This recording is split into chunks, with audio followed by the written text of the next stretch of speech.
ನನಗೆ ಈಗಲೂ ನನ್ PUC ನೈಟ್ ಮೇರ್ ಅಂತ ಅನ್ಸುತ್ತೆ.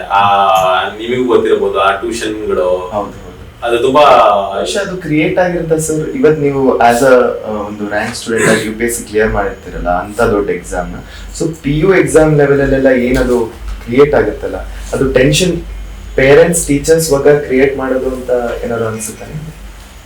ಪೇರೆಂಟ್ ಟೀಚರ್, ಬಟ್ ಈಗ ಹೆಂಗಾಗಿದೆ ಅಂದ್ರೆ ಎಕ್ಸೆಸಿವ್ ಕಾಂಪಿಟೇಷನ್ಗೋಸ್ಕರ ನೀವು ಅಲ್ಲಿ ಸಸ್ಟೈನ್ ಆಗ್ಬೇಕು ಅಂದ್ರೆ ನೀವು ರ್ಯಾಂಕ್ ಬರ್ಲೇಬೇಕು ಅಂತ ಅನ್ಸುತ್ತೆ.